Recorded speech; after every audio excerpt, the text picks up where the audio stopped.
Welcome back to LUTE Labs. Every game we've built so far resets the moment you stop playing. If a player exits the application and then comes back in, the progress has been lost.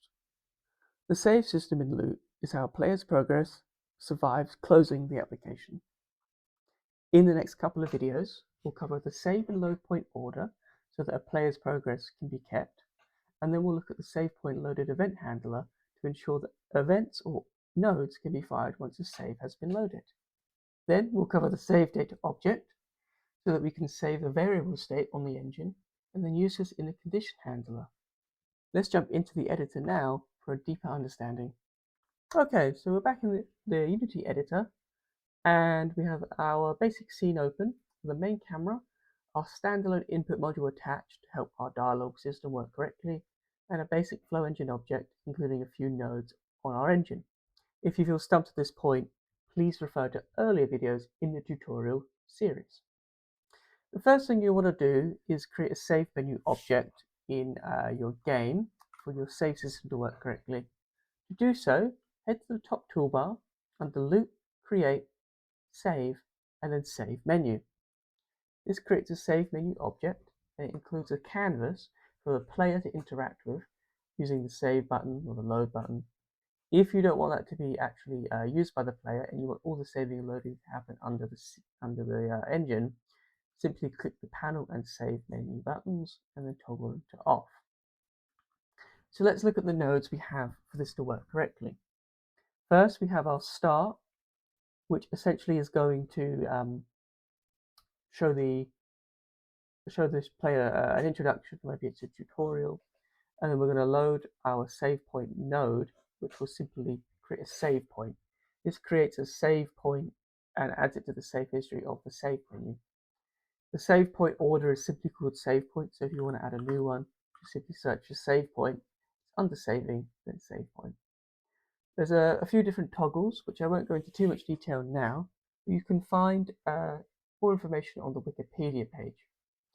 So if we actually load this save point, we're going to use our load save node, and we're going to use the load game order. Again, just simply search for load game, it will pop up here. You can add a custom key to this order, so if you want a specific save point to be loaded, that's how you do it. But at the moment, if it's empty, it will simply load the most recent save that has been created in the save history. Finally, we have a load game event node here, which we'll go into in a moment's time. Okay, so for now, I'm just going to make sure that the save menu has been deleted, and we'll play the game and we'll see what happens.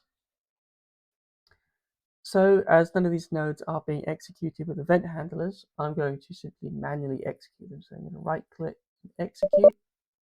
And what this does is show the start introduction. This could be a tutorial or just an introduction to the game. I'm going to click and the save point has been created. And then the following orders will then be executed as well. But at this point, the player might quit the game. So let's pretend they've quit and they've come back. And this load save node could be executed in different ways. It could be on start. It could be with a click. Right now, I'm just going to execute it manually. And what happens is it loads the save, and then this then has been loaded, and then the following orders are executed on this node. So let's use that load game event handler now. On my load game event node, I've got something called play music, which essentially is going to play some music. And I'm going to activate this by the save point loaded event handler. Now, what this is looking for is a specific save point to be loaded. So I'm going to add an element to this list. And as I mentioned, most of the time the save point names are simply the node, or the name of the node. So I'm going to copy the name of our node where our save point has been included. And I'm going to paste it into my list here. So all this is doing is saying when this save point has been loaded, this node will be executed. So let's see that again in runtime. So I'm going to load the game, and you can also, if you use the save menu, you can load on start, which essentially will, what I'm doing now is executing this load node manually. If I had this ticked, load on start, it would simply load the most recent save when the game begins. But for now, I'm going to execute manually, and what we should see is this should be then called, and then this should be called because this has been loaded. As expected, the save point has been loaded, and as a consequence, this node has also been executed.